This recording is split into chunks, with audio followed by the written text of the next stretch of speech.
Before we zoom out, so to speak, and talk about the whole of this film, I was reading an interview with you from a while back, and you said that the chase sequence of this film and the crash was filmed in a day and a half. Maybe 2 days. Oh, that long. Oh.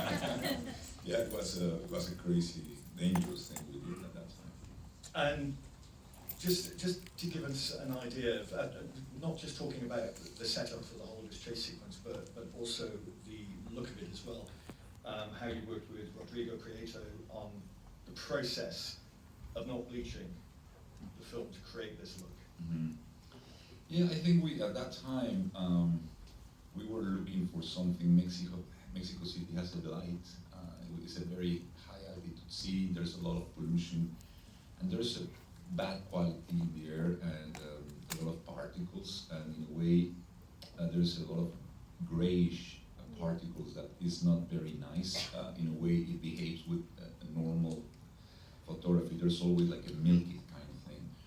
And at that time, there was this kind of thing that was happening about to stay with the film material. You keep the silver, and normally it's washed out. And so we were exploring. We were doing some commercials, and we started liking it. And I think there was a big influence too in this photographer that is called Nan Goldin, which we love at that time. Well, I still love her work. I think there's a documentary coming now.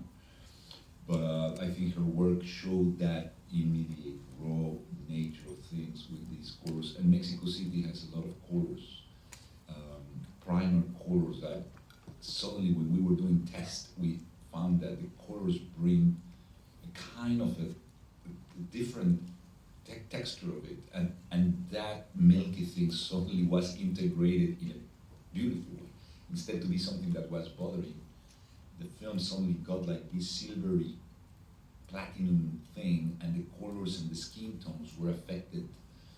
So, and the contrast was a tiny bit more profound. And when we were doing that, I said, this is Mexico City. You said, this is very gritty. Now it's a process that laboratories are not doing anymore because it's super dangerous. I mean, it's everything that laboratory, all the things that go into the pipes is prohibited now in the world. Actually, you cannot do it anymore. But anyway, at that time we did it. We were in Mexico City, and that's the reason. Basically, it was in a style that was very proper to the film. It's interesting you've got this film that has three very distinct narrative strands, but you said a few times Mexico City. Now Mexico City is a character. It's not just a backdrop in the way that you look at some cities in films. Yeah, Mexico City is not a city. It's actually in a state of mind. You know, no matter you're there, yeah, it's a very energetic, very profound. There's ancient cultures buried. You know, I always say that Mexico City is the Rome of America. You have these ancient cultures buried one to the other. So if you are in downtown, you can see the Templo Mayor and you can see the Aztecs there, but before there was other cultures behind. And on top you see the Spanish cathedral. So it's a very, and there's an energy there that it captures you know, and 23 million people, they say, but I'm sure that it's nobody counted well. So there's so many people that is very energetic, you know, with a very interesting culture. It's very electric. So you mentioned that you were a commercial director and spent the whole of the 90s you had been. Read another quote by you where you said, I've learned skills by doing them.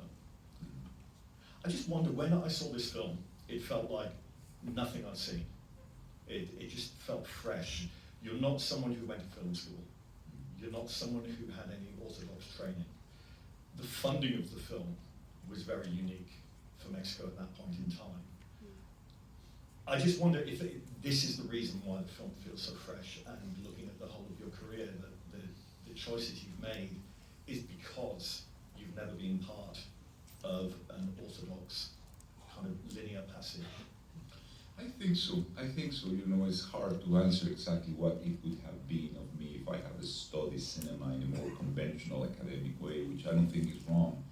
But I just think that the core of cinema cannot be thought. So I mean, I think technique in cinema is important. I think, but it has become even more accessible and more easy.